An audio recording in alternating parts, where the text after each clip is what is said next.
हर हर महादेव, हर हर महादेव, हर हर महादेव।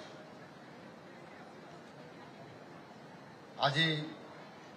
मु आपण मानकर गहल एभली एक ऐतिहासिक एवं पवित्र एसबू अवसर रे आज आपण मानकर गहन उपस्थित होइछि, जहाँ केवल इतिहास नुहे बरं भारतीय सभ्यतार ये होची पुनर्जन्मर कहानी। आज अवसर होची भारत इतिहास ये गौरवर गाथा, से गौरव जहाँ रक्षा करने अनेक सनातनी निजर सर्वस्व उत्सर्ग करने सहित एथिरे हजार हजार संख्यार जो माने प्राण बलि देइछन्ति। एही भारतीय संस्कृति परंपरा को नष्ट करिया पई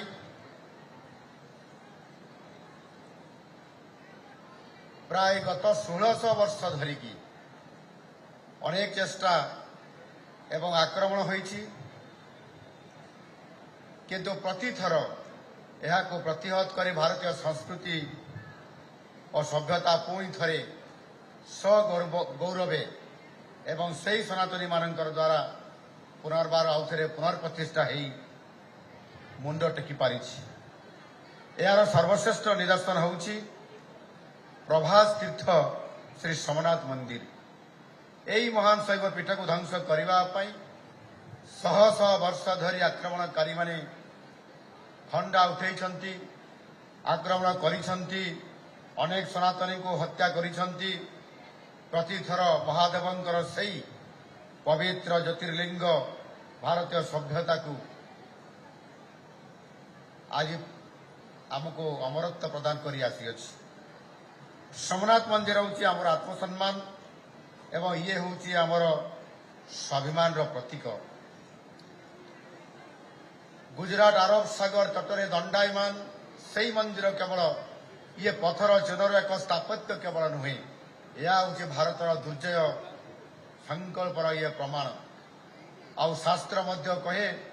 ये सोमनाथ हूँ द्वादश ज्योतिर्लिंग मध्य सर्वप्रथम। यही मंदिर से दिन अच्छी जेबेठारू समयर चक्र घुरिबा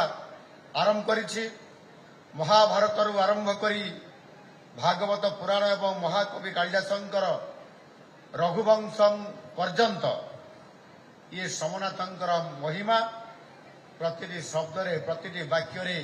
प्रतिटी श्लोकरे यह स्वतंत्र भाव में स्थानित हो पारि। मोर प्रिय भाई और भौणी मैंने आज मु जेते बेले सोमनाथंकर कथा कहूँ मो आखि आगे भासी उठुची से भली भाव भारतर पूर्व भागरे थिबा आम ओडिशार एही पवित्र जोठी आमे आज एक अवसर पाइछु कार्यक्रम करिबा पई ये पवित्र एकाम्र क्षेत्र। महाप्रभु श्री लिंगराज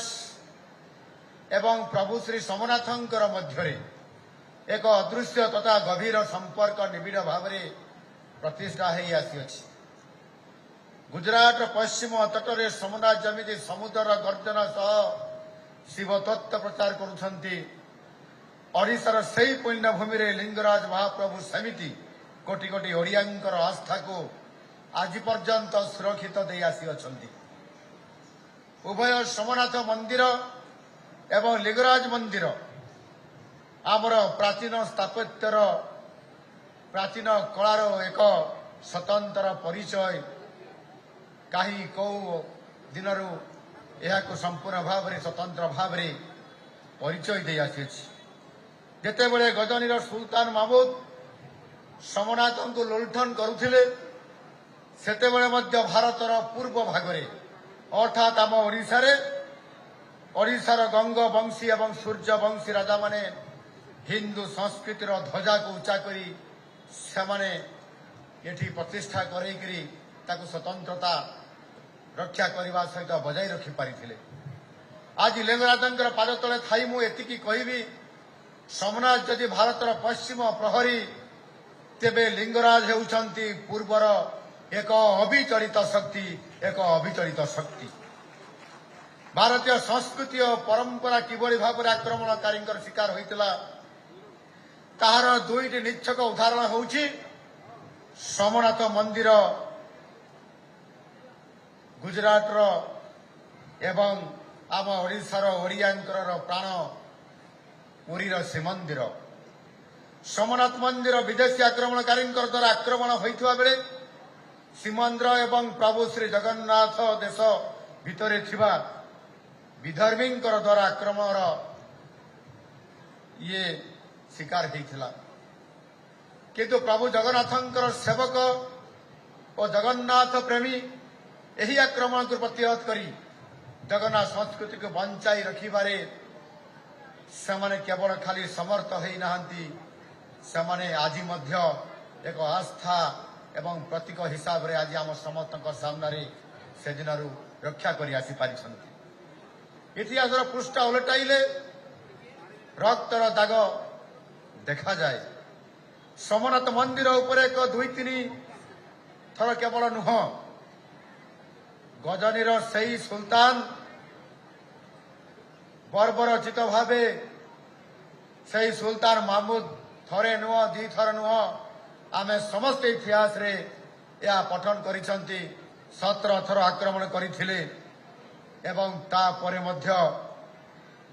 अलाउद्दीन खिलजी जफर खां उल्लुक खां मुजाफर शाह और परे औरंगजेब समस्त चाहिए भारतर आत्मा को किभली भाव माटी रे मिशे देवा पाई सेमाने मंदिर भांगिले संपद लुटिले आम झील भवानी इज्जत लुटिले संपूर्ण भाव रे आस्थार ये प्रतीका को सेमाने जेभली भाव ध्वस्त विध्वस्त करने सेमाने अपचेष्टा करथिले किंतु सेमाने भूली जाइथिले जे भारतर आस्था पथरे आस्था भारतर आस्था केवल पथर रे नुहे बरं भारतीयंकर प्रतिटी रक्त बिंदुरे यह प्रभावित हेउथाए प्रभावित हे आसुअछि जेते थर मंदिर भंगा जाइछि सेते थर राजा महिपाल रानी अहल्याबाई होलकर बड़ी वीर माने वीरंगना माने यहाँ पुनर्निर्माण करिसंती आ सही संघर्ष हमको शिखाई जे सत्यर केबे भी पराजय हुए नहीं 1947 रे देश स्वाधीन है किंतु सोमनाथंकर भाग्य अंधकार रे थिला जूनागढ़ नवाब पाकिस्तान सह मिसी जीवा पाई मध्य से चाहूले जूनागढ़ को एवं से संपूर्ण भाव से अंचल को सही समय रे आविर्भाव हेले भारत वर्षर लौह मानव सरदार वल्लभ भाई पटेल से कही जे पर्यंत सोमनाथंकर पुनरुद्धार हो पारि नाही से पर्यंत भारतर ये स्वाधीनता अधूरा आंकरी दृढ़ नेतृत्व रे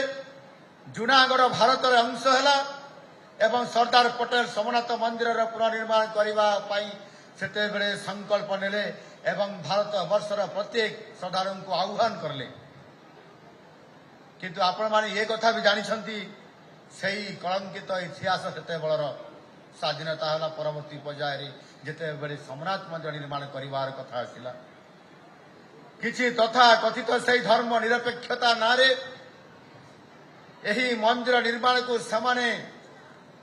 प्रत्यक्ष भाव एवं परोक्ष भाव विरोध करने आरंभ करले तेणु सेते बेले महात्मा गांधी परामर्श क्रमे सरकारी पांठुरे नुहे बरं जनसाधारण प्रत्येक हाथ में दान यही भव्य मंदिर निर्माण करने जो परामर्श देते से आह्वान समस्त श्रद्धालु माने भव्य मंदिर निर्माण कर हाथ बढ़ेले सहयोग राशि प्रदान करले एवं 1951 मसीहा मई मास 11 तारिख अर्थात आज एक पवित्र दिन अवसर रे भारतर प्रथम राष्ट्रपति डॉक्टर राजेंद्र प्रसाद यहाँ को निजे सेठी अतिथि है ताहार लोकार्पण करथिले। आज 2026 रे आम यही ऐतिहासिक घटनार 75 वर्ष করুଥିବା প্লাটিনম জুবলি আজি এ ভারত বর্ষ আজি পালন করুছি সারা ভারত বর্ষরে। সেদিনর প্রথম আক্রমণ 2026 রে প্রথম আক্রমণ হয়েছিল এবং আজি 2026 রে আমি এক স্বাধীনতা পরবর্তী পর্যায়ে যেতবে পুনর্নির্মাণ কলে সোমনাথ মন্দিরর তাহার 75 বর্ষী পালন অবসরে আজি আমি সমস্তে आज सौभाग्यक्रमे आज समस्ते आम एकत्रित होती किंतु आमको इतिहास आमको मन रखा पड़ो। आज आम सोमनाथ मंदिर निर्माण 75 वर्ष पूर्ति आम निश्चित भाव में आज आम पालन करुचु किंतु मंदिर ताहार प्रथम लोकार्पण उत्सव को तत्कालीन प्रधानमंत्री पंडित जवाहरलाल नेहरू एक प्रकार निजे को बॉयकॉट कर देते न जावाई एवं से भाव में प्रथम राष्ट्रपति राजेंद्र प्रसाद भी यही उत्सव को नजापी से निजे निजे को निवेदन करते किंतु आज यशस्वी प्रधानमंत्री माननीय नरेंद्र मोदी जी देशर शासन मुख्य भाव में यही उत्सव को आज से पौरोहित्य करुछंती। एभली एक अवसर रे मोदी जी ये नुआ भारत जो भारत रे प्रत्येक भारतीय निज परिचय को लेकर गर्व आज करुछंती। आज यही सोमनाथ स्वाभिमान पर्व सोमनाथ स्वाभिमान पर्व देशर अनेक मंदिर रे आज भारत वर्ष रे प्रत्येक कला अनुकूल रे प्रत्येक राज्य रे प्रत्येक जिले रे जो शैवपीठ अच्छी से अंचल पालित हो। आम ओडिशा रे यही लिंगराज मंदिर सहित अनेक शैवपीठ यार ये उत्सव को आज पालन करुछ। चंद्रशेखर मंदिर कपिलास ढेंकानाल रे, धवलेश्वर मंदिर कटक रे, बाणेश्वर मंदिर बालेश्वर रे, विमलेश्वर मंदिर हुमा संबलपुर रे, गुप्तेश्वर मंदिर कोरापुट रे, हरिशंकर मंदिर बलांगीर रे, लडुबाबा मंदिर सरलकूल नयागढ़ रे, आखंडलमणि मंदिर आरेडी भद्रक रे, नीलकंठेश्वर मंदिर महाकालपड़ा केन्द्रापड़ा रे, बाटेश्वर मंदिर गंजाम रे, झाड़ेश्वर मंदिर झारसुगुड़ा एवं रामेश्वर मंदिर बौद्ध यही भली भाव में आज प्रत्येक जगार ये ओडिशा रे एवं भारत वर्ष रे मध्य आज प्रत्येक शैवपीठ रे को आज उत्सव भाव में पालन करा जाउछि। भारतीय संस्कृति सभ्यता और ऐतिह्य सहित जनसाधारण को जोड़िया यह एक अनन्य उत्सव आ निश्चित भाव में आज दिन में आमको एक कथा स्पष्ट भाव में आगामी दिन में पुणी आम स्मृति आम मन में यह लिपिबद्ध हो भारतीय परंपरा को अक्षय एवं अजय करने मोदी जी ये मंत्र आम पाखे आज पहुंची पारी विकास भी आउ विरासत भी विकास भी आउ विरासत भी आम केवल आईटी पार्क कि रास्ता घाट चाहूना ता सहित आम चाहूँ आमर राम मंदिर आम चाहूँ काशी विश्वनाथ कॉरिडोर एवं सोमनाथ मंदिर निजर पूर्व गौरव फेरी आसू आम निज पूर्व गौरव फेरी आसू सोमनाथ समुद्र मध्य को लंबी थिबा सेई बाण स्तंभ जो माने आमे जाइथिबा सेठी निश्चित भाव में प्रत्यक्ष भाव में आमे देखिथिबा यही बाण स्तंभ बड़ी भारतर ख्याति आज विश्वव्यापी आज प्रसारित करुची भारतीय आत्मार अजय हुंकार होउची सेई आमर सोमनाथ स्वाभिमान। आज एते बड़े एक नूतन भारतर कथा कहूचु सेते बड़े आमर यशस्वी प्रधानमंत्री माननीय नरेंद्र मोदी जी ये अवदान आज निश्चित भाव में आम जब देखा ताहले तांकर अवदान भारत वर्ष प्रत्येक अंचल अतुलनीय। सोमनाथ मंदिर ट्रस्ट अध्यक्ष भाव से मंदिर आधुनिकरण एवं सौंदर्यकरण को नुआ शिखर को आज नहीं जाइछंती एवं मोदी जी भारतीय सभ्यतार भारतीय संस्कृतिर एवं भारतीय आध्यात्मिकतार यही जय यात्रा को एक नुआ शिखर को पहुंचे नापी से अभियान जारी रखिछंती एवं निश्चित भाव में यह अभियान सफल हम। काशी विश्वनाथ कॉरिडोर स्थापन अयोध्या रे प्रभु श्रीराम जन्मस्थान रे भव्य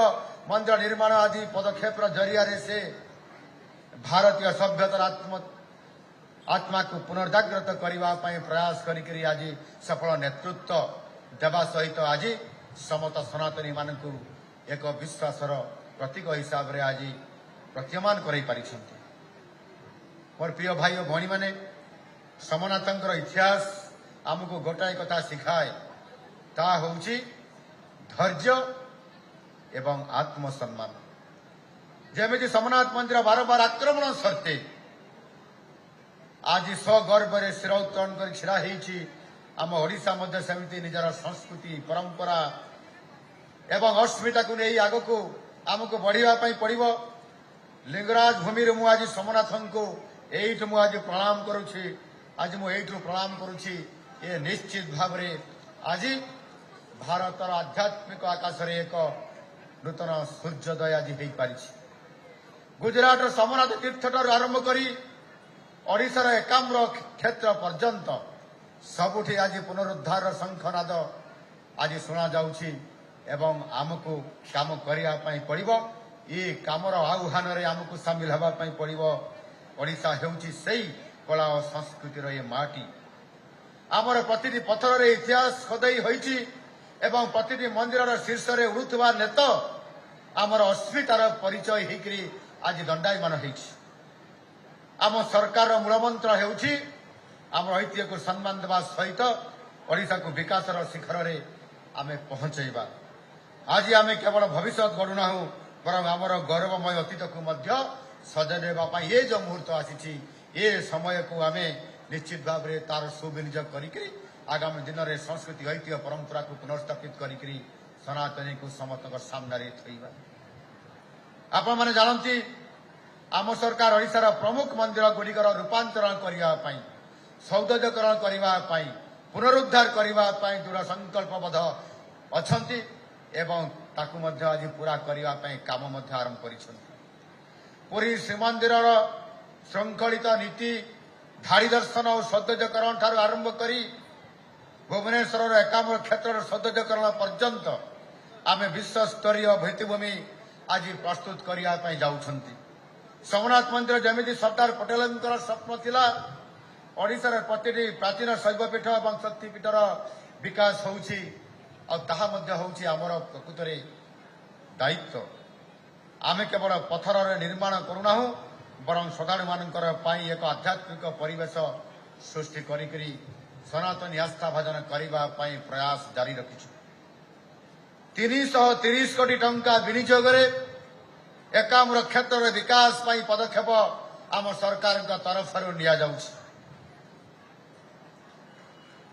पुरी को एक विश्व स्तरीय ऐतिह्य स्थल परिणत करने 1000 कोटी टंका व्यय श्री जगन्नाथ संग्रहालय और पाठागार 1500 एकर परिमित सामुगा प्रकल्प आदि क्षेत्र को एक आधुनिक प्रकल्प पाई मध्य आमर कार्यक्रम जारी रही तार डीपीआर प्रस्तुति चली। आगामी दिन में निश्चित भाव में ताहा एक विश्व स्तरीय ये आध्यात्मिक स्थल सहित मध्य एक पर्यटन क्षेत्र मान्यता पाई सारा विश्व दरबार को सनातनीर ये प्रतीयमान दृश्य आपण द्वारा ये प्रतिमान हो।